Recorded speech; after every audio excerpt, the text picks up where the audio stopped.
Évangile de Jean, chapitre 5. Après cela, il y eut une fête des Juifs, et Jésus monta à Jérusalem. Or, à Jérusalem, près de la porte des brebis, il y a une piscine qui s'appelle en hébreu Bethesda, et qui a 5 portiques.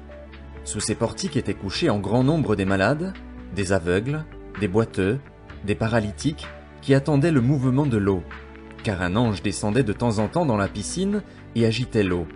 Et celui qui y descendait le premier après que l'eau avait été agitée était guéri, quelle que fût sa maladie. Là se trouvait un homme malade depuis 38 ans. Jésus, l'ayant vu coucher, et sachant qu'il était malade depuis longtemps, lui dit : « Veux-tu être guéri ? » Le malade lui répondit : « Seigneur, je n'ai personne pour me jeter dans la piscine quand l'eau est agitée, et, pendant que j'y vais, un autre descend avant moi. »« Lève-toi, lui dit Jésus, prends ton lit et marche. » Aussitôt cet homme fut guéri. Il prit son lit et marcha. C'était un jour de sabbat. Amen. Il y a une question là que je voudrais qu'on puisse regarder. La question dit: veux-tu être guéri? Est-ce que vous avez vu cette question? Amen. Alors, est-ce que tu peux prendre la main de ton voisin et lui poser cette question? Veux-tu être guéri? Non, tu ne l'as pas demandé. Regarde dans les yeux, il veut tu être guéri.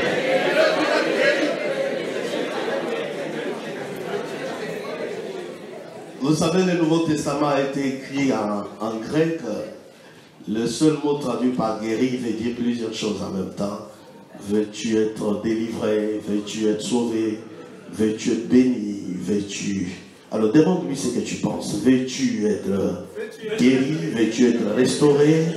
Veux-tu être béni?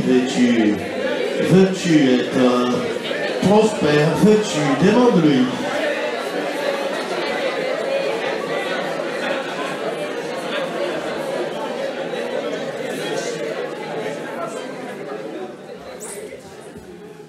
Donc notre thème de ce matin, c'est une question.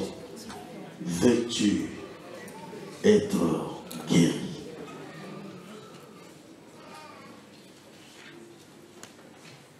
Lorsque vous lisez comme moi cette histoire de cet homme qui était 38 ans à la piscine,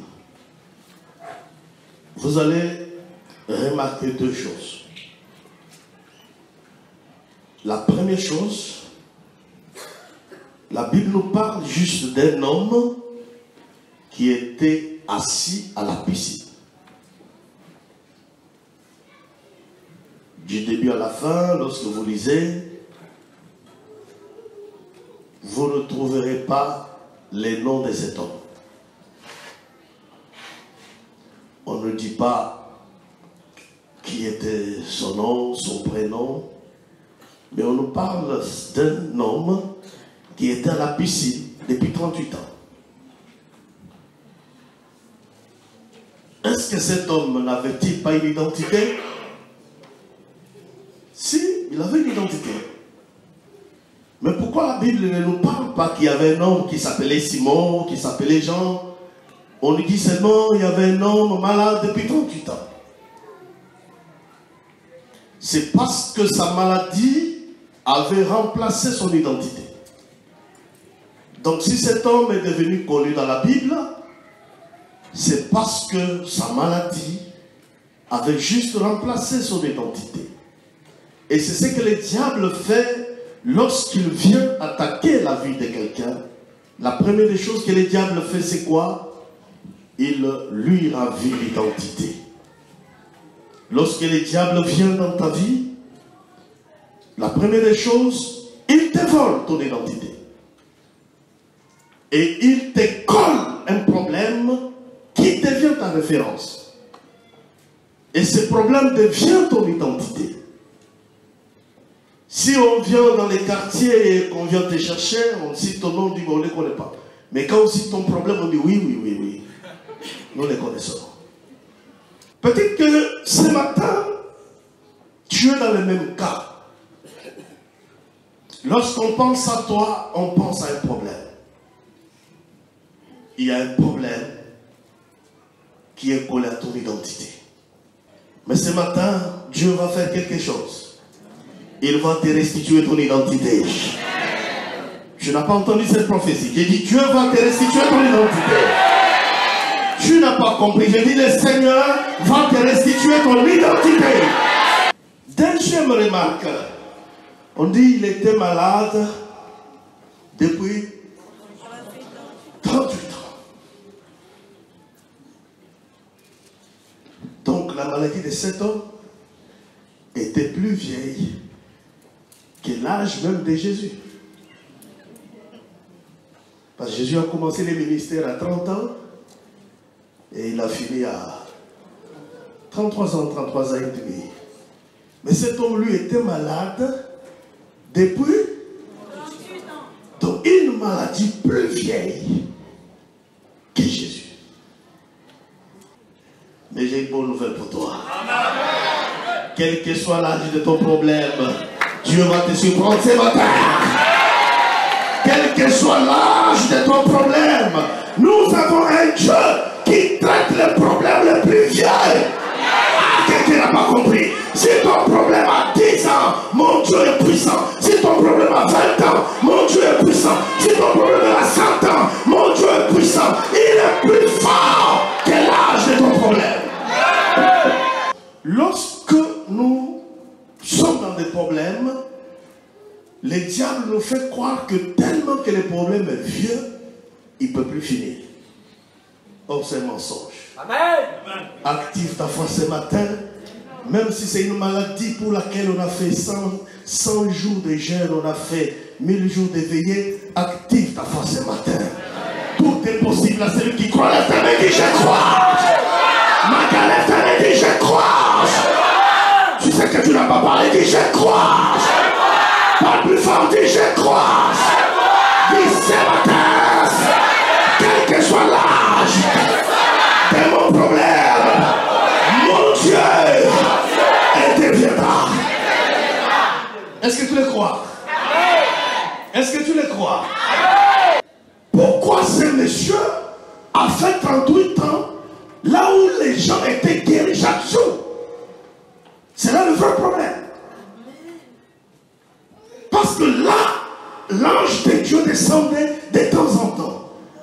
Et c'est au même endroit que lui a fait 38 ans. Ça paraît paradoxal. Pourquoi 38 ans avec les mêmes problèmes? Vous savez, il y a les gens à l'église aujourd'hui. Ils vont te dire, j'ai 50 ans dans la foi, j'ai 40 ans. Quand nous faisons l'évangélisation à Abidjan, nous n'avons jamais croisé des païens. Tout le monde qu'on interroge, je suis chrétien, ça fait 25 ans. Moi, ça fait 32. L'autre, ça fait 18. Il n'y a pas chrétien, il n'y a pas quelqu'un qui n'est pas chrétien, sauf musulman, bien sûr. Mais pendant toutes ces années, tu as le même problème. C'est là où il y a quelque chose. Bouge encore ton voisin, dis voisin. Depuis que je te connais ici, tu as les mêmes problèmes. Tu confesses les mêmes péchés. Qu'est-ce qui se passe?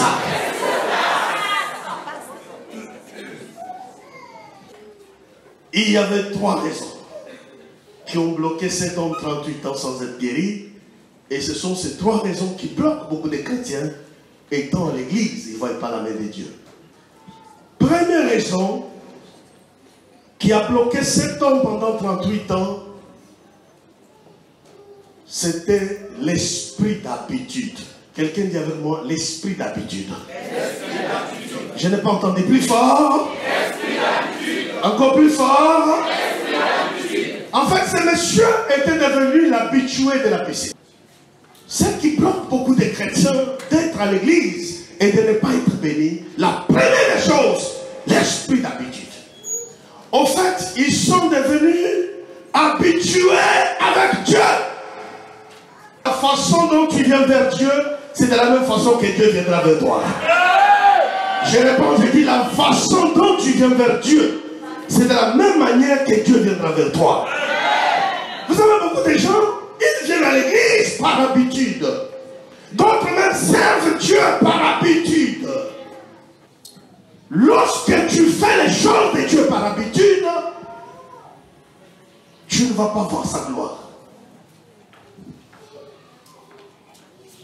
Viens à l'église comme si c'était ta première fois. Ça dit, quand tu viens, c'est comme si tu n'es jamais à l'église, c'est ta première fois. Parce que la manière dont tu viens vers Dieu, c'est de la même manière que Dieu vient vers toi. C'est pourquoi la Bible dit les royaumes des cieux appartiennent aux vivants. Il y en a, ils sont habitués au pasteur. Et pasteur. Pasteur. Pasteur. On dit quoi? Pasteur. Un pasteur, tu prends pour ton ami, tu penses tu seras béni par son onction? Oh, oh. J'ai toujours dit même à mon épouse, attention de t'habituer avec moi. Je suis ton mari, mais je suis un roi de Dieu. Si tu t'habitues avec moi, les autres vont prendre la bénédiction. Toi qui es à côté, tu resteras 38 ans. Et ce que je vous dis, c'est ce qui tue l'onction de Dieu dans votre vie. Voyez-vous, Jésus, il est arrivé chez lui, il n'a fait aucun miracle à cause d'habitude. Jésus a opéré beaucoup de miracles ailleurs. Mais lorsqu'il est arrivé dans son village, il n'a fait aucun miracle. Parce que les gens étaient habitués avec lui. Nous le connaissons. C'est le fils de Joseph. Il a été charpentier ici. Vous savez, les vrais hommes de Dieu sont humbles. Mais attention dans leur humilité pour que tu ne t'habitues pas à lui. Tu risques de passer à côté de ta bénédiction. J'étais reçu dans la maison d'un grand homme à Abidjan. C'est un homme d'État. Il est dans le gouvernement, mais il est chrétien. Et quand il m'a reçu chez lui, on parlait, on discutait. Il m'a dit, ah papa, moi je ne veux pas déborder parce que je risque de passer à côté de ma bénédiction. Je ne veux pas m'habituer avec vous. Pourquoi?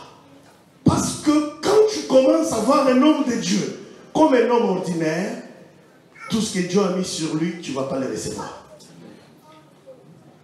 Quand tu pries, prie comme si c'était ta première fois. Quand tu prêches, prêche comme si c'était ta première fois. Moi, je prêche là comme si après cette prédication, je meurs. Je ne fais rien par habitude. Quand tu t'habitues avec les choses de Dieu, tu les sers par habitude, tu ne verras pas la bénédiction. L'homme ici était devenu habitué de la piscine. C'est pourquoi il n'a pas vu la gloire de Dieu. Alors ce matin, ce message doit t'interpeller. À partir du culte de dimanche prochain, viens comme si c'était ta première fois.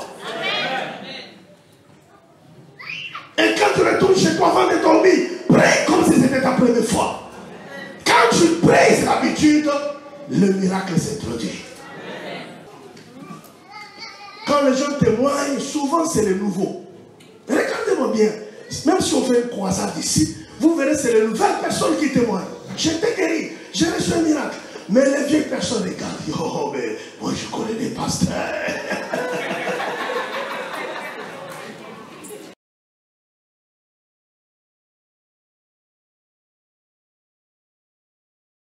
Même si tu as 100 ans dans la foi, comporte-toi comme si c'est aujourd'hui que tu viens de recevoir Jésus. Parce que quand tu deviens un vieux chrétien, tu deviens connaisseur. Chez moi, j'avais un frère, il est professeur à l'université de Cocody. Quand je l'ai reçu, il est venu à l'église la première fois, je l'ai reçu au bureau. Il m'a dit non, il vient d'une église, le pasteur là n'est pas bon. Bon, voilà. Je lui ai dit, donc c'est moi qui suis bon. Comment ça, le pasteur n'est pas bon? Donc, il est quand même resté à l'église. Alors, il porte les lunettes. Hein. Tout ce qu'on parle à l'église, il analyse. Pourquoi on a dit ça? Il fallait dire ça. J'ai appelé, j'ai dit, monsieur, on n'est pas à Cocody ici. Ici, nous sommes à l'église. Ici, le royaume des cieux appartient aux enfants. Ceux qui viennent comme s'ils connaissent rien. Si tu es connaisseur, tu sortiras d'ici les mains vides. Donc il est resté dans sa philosophie. On lui a dit les choses de Dieu, ce n'est pas la philosophie. Il est resté dans ça, il est resté dans ça, il est resté dans ça. Et le Seigneur m'a révélé qu'il a des sérieux problèmes. Je me dis, ouvre ton cœur, on va t'aider. Il dit, non, vous savez, moi, quand j'ai prié, parce que j'ai fait mes études en France, et puis quand j'ai prié, même en France, là, je n'aime pas aller dans les églises des Noirs. Moi, je vais chez les Blancs, et puis bon, même les Blancs, là, ils ne sont pas bien. Donc, j'ai dit, bon, finalement, il faut aller prier au ciel, alors. Parce que partout, ça ne va pas chez toi.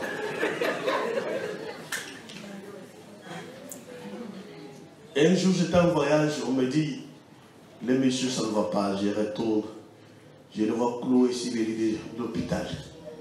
Mais non, il est devenu tout diminué, tout petit. J'ai dit, est-ce que tu es encore connaisseur? Il dit non.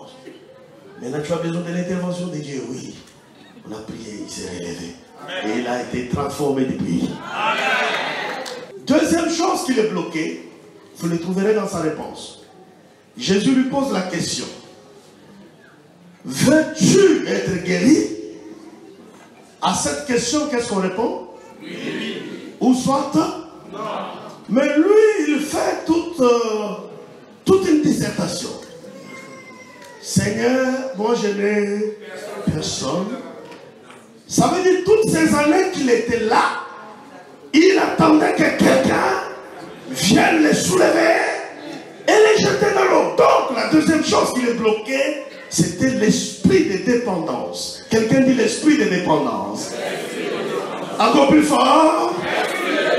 Ça veut dire qu'il a attendu, dès qu'il est tombé malade, quand il arrive à la piscine, il dit, mais il n'y a pas de problème, mon cousin viendra. Il attend une année, les cousins ne viennent pas. Il dit, deuxième année, ma cousine viendra. Il attend personne. Il dit, mes amis viendront, personne. Il attend, mes voisins viendront, il attend 10 ans, 20, 30, 38 ans.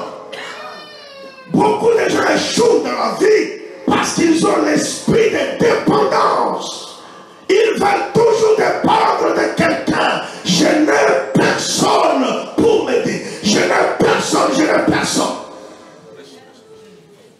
Et c'est ça qui rend l'Afrique misérable. Vous savez, nos gouvernements africains, ils attendent que les Blancs viennent. Jusqu'à récemment, j'ai entendu que les gouvernements d'un petit pays en Asie là-bas, comment on appelle ça? C'est un tout petit pays. Et à côté de la Thaïlande là-bas, ces gouvernements-là, ils sont assez misérables qui sont venus aider l'Africain. Et nos ministres passent à la télé. Nous venons de recevoir un don du gouvernement de Cambodge. Wow! Cambodge qui nous aide. Ils sont si pauvres que ça. Si tu ne brises pas la dépendance dans ta vie, ça dit quoi la dépendance? Ça dit dans ta tête, tu te mets qu'il y a quelqu'un qui viendra m'aider. Ça peut être un ami, ça peut être un cousin, ça peut être un frère en Christ. Et les gens comme ça, même s'ils sont à l'église, ils créent trop de problèmes. On ne m'a pas aidé, on ne m'a pas aidé, on ne m'a... Mais est-ce qu'on t'a envoyé sur terre pour qu'on t'aide? Non! Ceux qui t'aident, ils ont combien de têtes? Ils ont combien de bras? Ils ont combien de pieds? Ils ont combien d'yeux? Ils ont 2 yeux. Toi, tu as lancé 2, tu as une tête. Et tu penses qu'on va t'aider sur la terre. Même dans ta famille, même si tu as un frère ministre, si tu as un frère président de la République, ce n'est pas ton problème. Il ne faut pas dépendre de lui.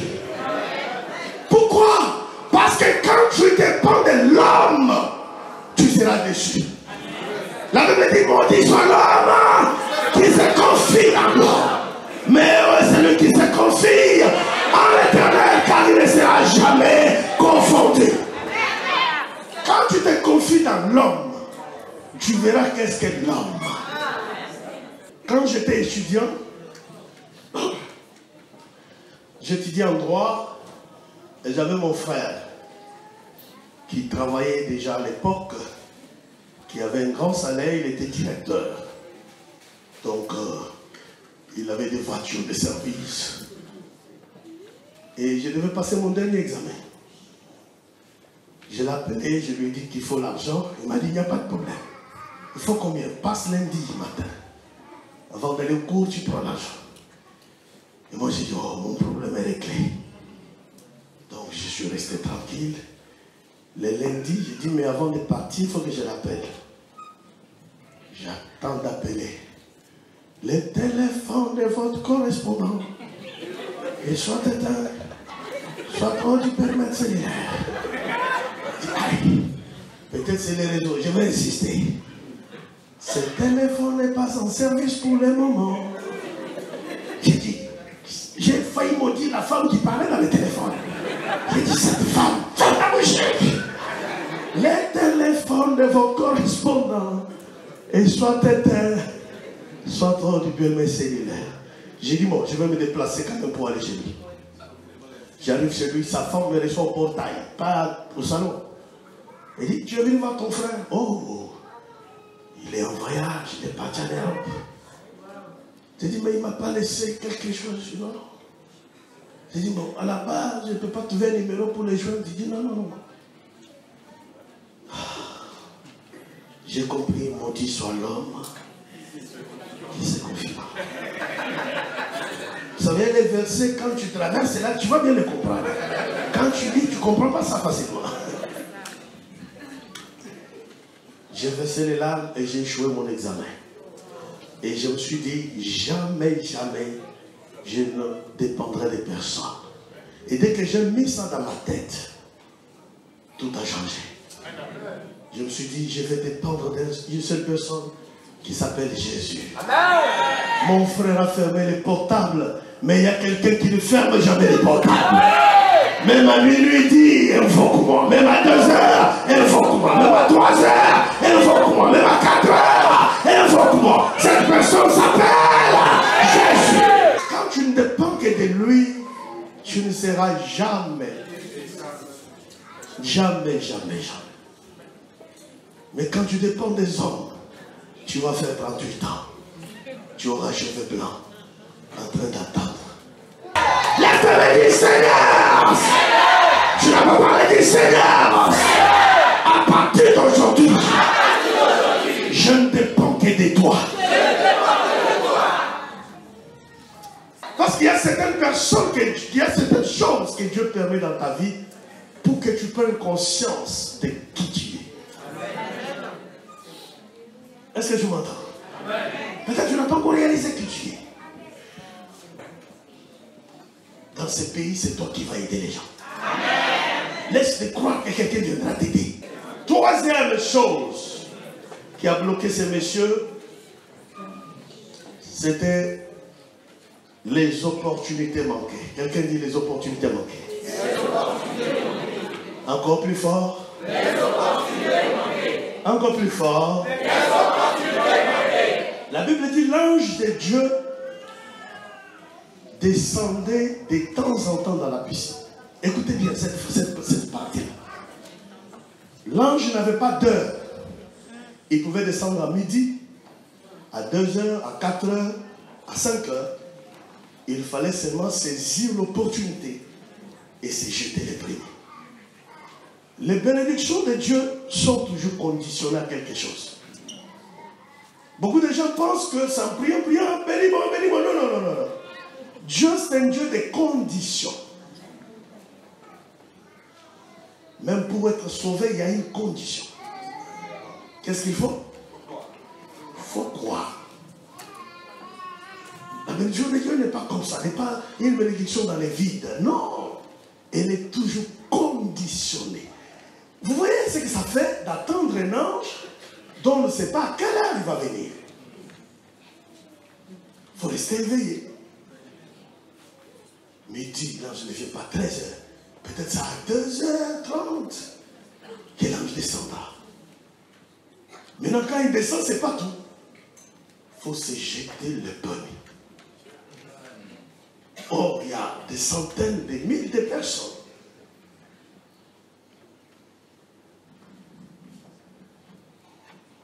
Mais il faut saisir, être le premier à saisir l'opportunité. Dieu ne bénit pas comme ça. J'ai vu les gens qui font les petits théâtres, qui disent que l'argent va tomber sur ton lit ou ça saute dans ton porte-monnaie. Ce sont des petits théâtres. Dieu ne bénit pas comme ça. Dieu, lui, il va te donner une opportunité.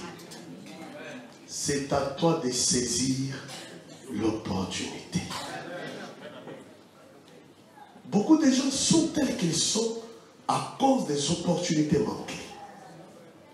Personne ne dira qu'il n'a jamais eu l'opportunité d'être béni. Il y en a eu assez. Et tu n'as pas saisi cette opportunité. J'ai une fille qui prie chez moi qui dit, papa, tu connais parmi les ministres, il y a un qui était mon fiancé à l'époque. Il dit, il dit, si je savais qu'il deviendrait ministre, je dis, ah, c'est déjà trop tard, ma fille. Il faut oublier, il faut voir peut-être un autre qui va t'épouser.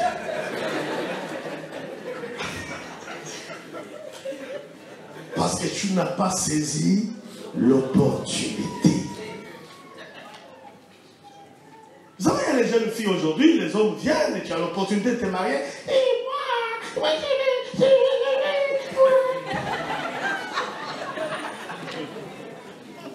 après, tu dis, Seigneur, tu m'as abandonné. Oh, Seigneur ne t'a pas abandonné. Il y a eu des opportunités que tu n'as pas saisies. La vie est faite d'opportunités. En fait, il faut avoir l'œil prophétique pour voir que ça, c'est une opportunité de ma vie. Il ne faut pas vivre une vie en étant distrait. Écoute, une personne que tu croises, peut-être dans un métro, ça peut être une opportunité. Un livre qu'on te donne à lire, ça peut être une opportunité. Une rencontre sur Facebook, ça peut être une opportunité. En fait, les opportunités sont partout. Mais beaucoup de chrétiens sont distraits. Ils attendent que l'ange descende avec les ailes.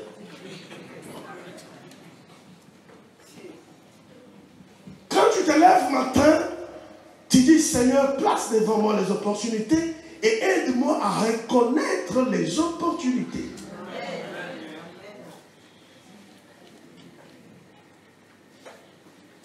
Sinon, si tu penses 5 ans en arrière, 10 ans en arrière, il y a les opportunités, si tu les avais saisies, tu serais fort aujourd'hui. Mais parce que c'est parti. Ce qui est comble, c'est qu'il y a des opportunités qui ne viennent qu'une seule fois. Et quand elles sont parties, elles sont parties. J'ai un frère qui est riche chez moi.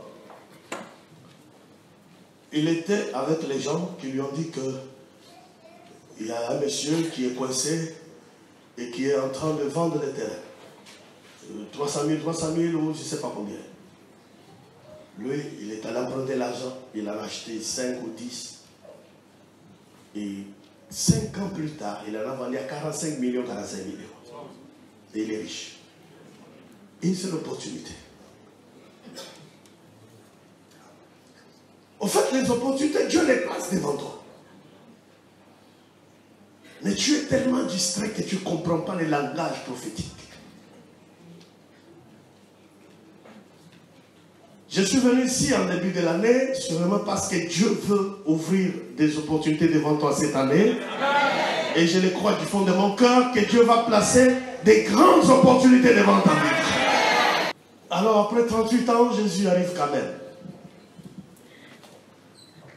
Quand il arrive, du coup, il savait que cet homme était malade depuis longtemps. Il pose question.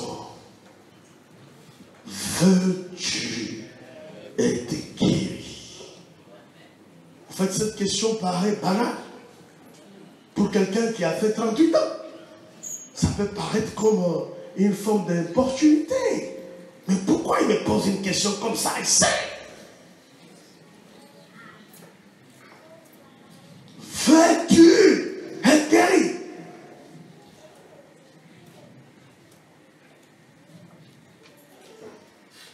Pourquoi Jésus commence par cette question?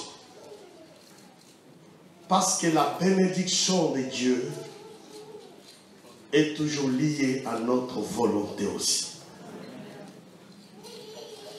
Est-ce que je me fais comprendre? La bénédiction de Dieu est liée à notre volonté. En d'autres termes, la volonté de Dieu doit croiser notre propre volonté pour créer un miracle. C'est-à-dire, en d'autres termes, si tu ne veux rien, tu n'auras rien. Vous savez, il y a des gens dans la vie qui ne savent pas ce qu'ils veulent. Mais ils prient quand même. Seigneur, bénis-moi. Seigneur, bénis-moi. Seigneur dit, bon, attends, l'ange Gabriel va un peu ouvrir son cerveau, demande qu'est-ce qu'il veut. L'ange vient ouvre, dit, Seigneur, il n'y a rien.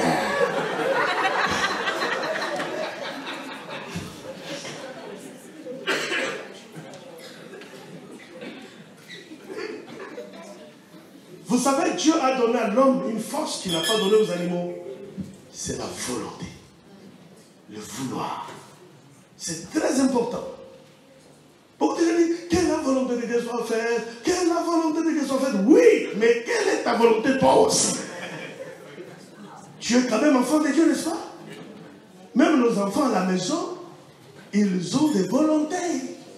Et nous, en tant que parents, qu'est-ce qu'on fait? On les fait plaisir. Alors, cette année a commencé, tu as fêté bonne année, tout ça. Mais qu'est-ce que tu fais?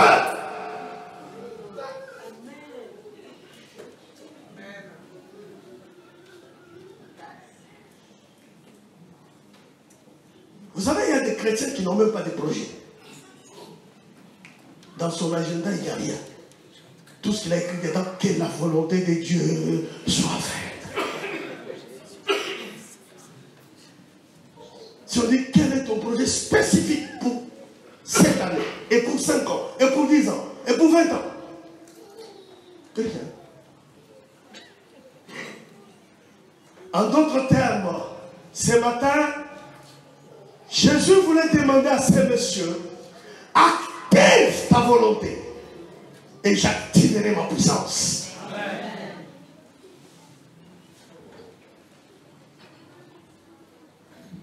Je vais vous donner un témoignage qui va vous faire rire. Hein? À Abidjan, quand je suis arrivé nouvellement, bon, on m'a dit, voici comment on prend Ororo. Quand tu prends ici, tu descends là-bas, tu descends là-bas. Et j'étais content, je prenais mon Ororo, n'est-ce pas? Alors j'habitais vers Angré là-bas. Un jour, j'allais vers Cocody, pour ceux qui savent, qui connaissent Abidjan, j'allais vers Cocody. Alors Ororo m'a descendu quelque part. Pendant que je marchais, j'étais avec le soleil là. Ça touchait mon cerveau, donc je ne savais même pas où j'allais. Et du coup, il y a un fou qui est venu. Puis on s'est touché avec le fou. Quand je sautais, j'ai vu que c'était un fou. Et le fou me dit, hey, toi aussi, pourquoi tu m'as touché? Il faut acheter une voiture. Ça, c'est le fou qui me dit. Pourquoi tu m'as touché? Hein? Il faut acheter une voiture. Hein? Tes amis ont des voitures Mercedes, il faut acheter une voiture. Je voulais me fâcher que les gens me disent c'est une prophétie. Les fous sont en train de me prophétiser. Parce que dans mon cas, j'ai trouvé que mon plan de mon Ororo, c'est normal. Mais le fou vient de me dire que je mérite de payer une voiture. Je suis rentré, j'ai dit à mon épouse, j'ai dit, un fou m'a prophétisé. Elle dit, comment ça, est-ce qu'un fou prophétise? Il dit, oh, dans la Bible, vous n'avez pas vu les chevaux de Balaam à parler? Dieu peut passer par n'importe qui pour te parler. Et je cultivais une volonté. J'ai dit à ma femme, j'ai dit, avant la fin de l'année, je vais acheter une voiture Mercedes, comme le fou a dit. Elle dit, donc, c'est à cause du fou. J'ai dit, non, je ressens maintenant que je dois acheter une voiture. Les fous activaient la volonté dans mon cœur. Alors chaque 4 heures, je me réveillais, je prophétisais, je parlais en langue. Je bénissais Dieu pour la voiture, je lui bénissais tant que je n'avais pas encore vu ça, j'ai parlé. Et ça fait 3 mois qu'un de mes fils est venu dans mon bureau. Il dit, papa, je ressens que je dois t'offrir une voiture. Mais il faut choisir quelle marque. Je n'ai pas hésité. Mercedes.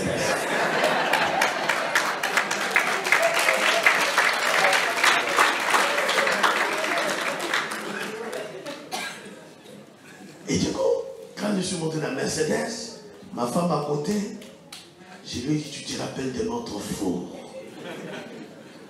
En fait, Dieu avait déjà positionné cette bénédiction, mais il attendait ma volonté. Veux-tu être béni?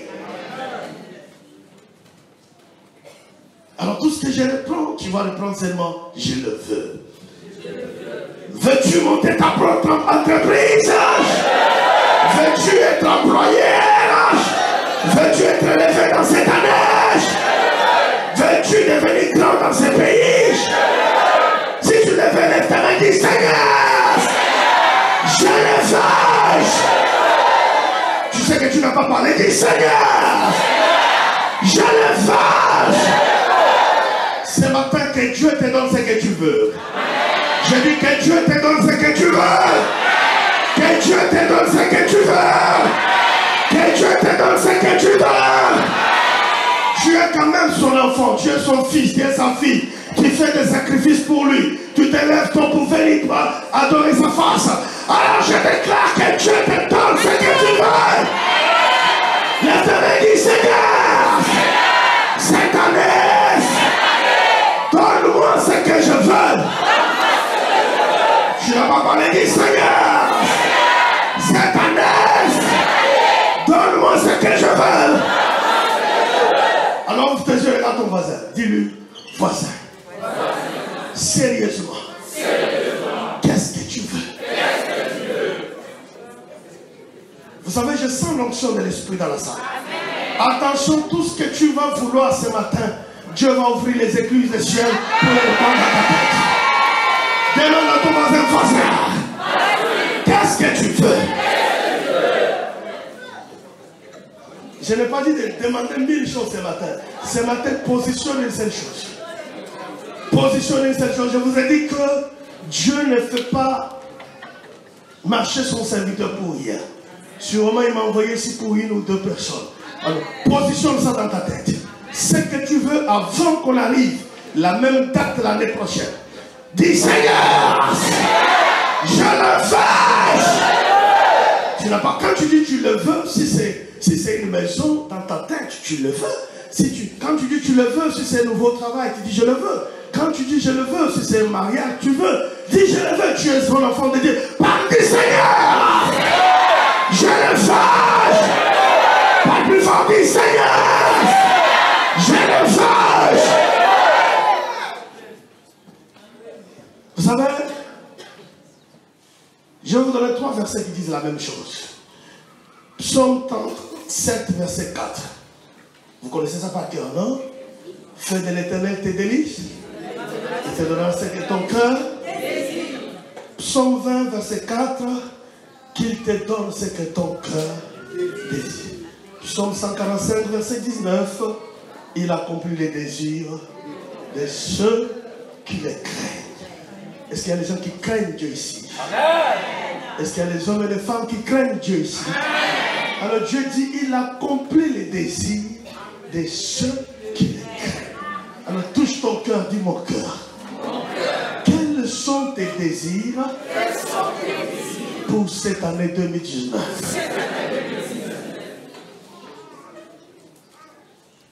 Et c'est ça que Dieu va accomplir. Et c'est ça que Dieu va faire. Je ne suis venu que comme un ange de Dieu pour venir activer ce que Dieu veut faire dans ta vie. Lève tes mains, dis Seigneur. Dis Seigneur. Ce que mon cœur désire. Pour cette année, tu l'accomplis. Veux-tu être guéri? Dieu m'a envoyé ce matin te poser une question. Veux-tu être béni? Veux-tu être prospère? Et vous savez, Dieu m'a fait grâce pour prier pour que les gens deviennent prospères. Et j'ai écrit plusieurs ouvrages dans ce sens. Prochainement, on vous les enverra ici, parce que c'est une lecture de stock.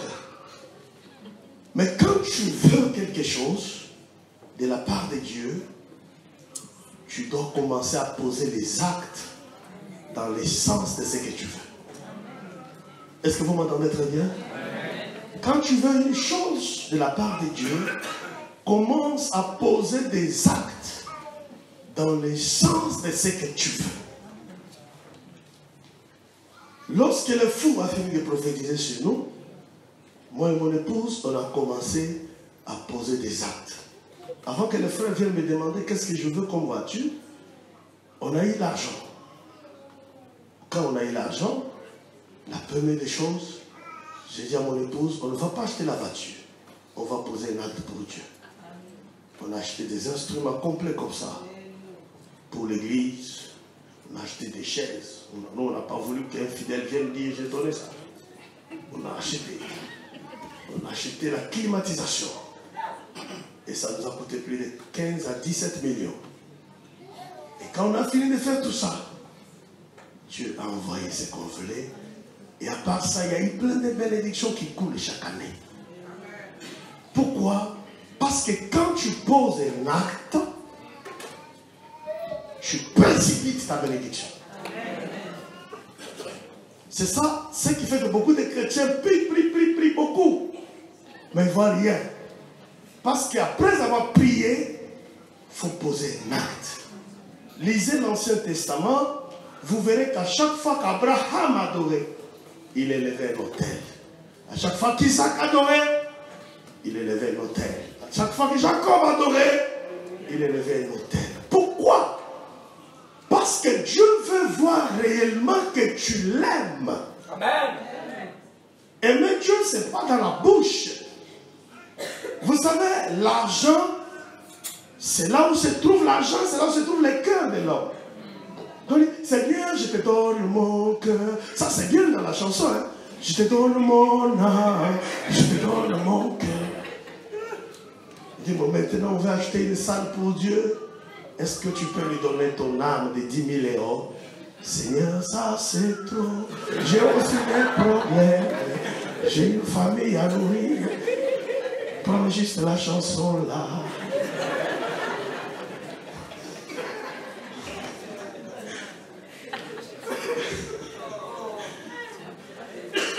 Tu veux un mari, pose les actes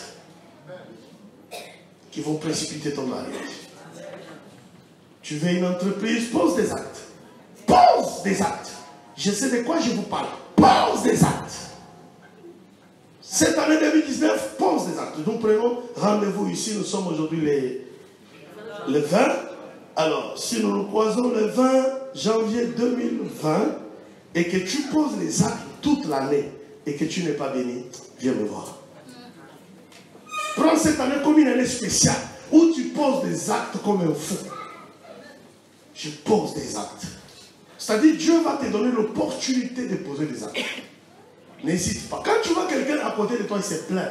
C'est une opportunité que Dieu te donne pour être béni. Profite, pose un acte. Quand tu vas dans une église, pas seulement grâce à merveille, on dit, bon, on a besoin d'acheter une ampoule.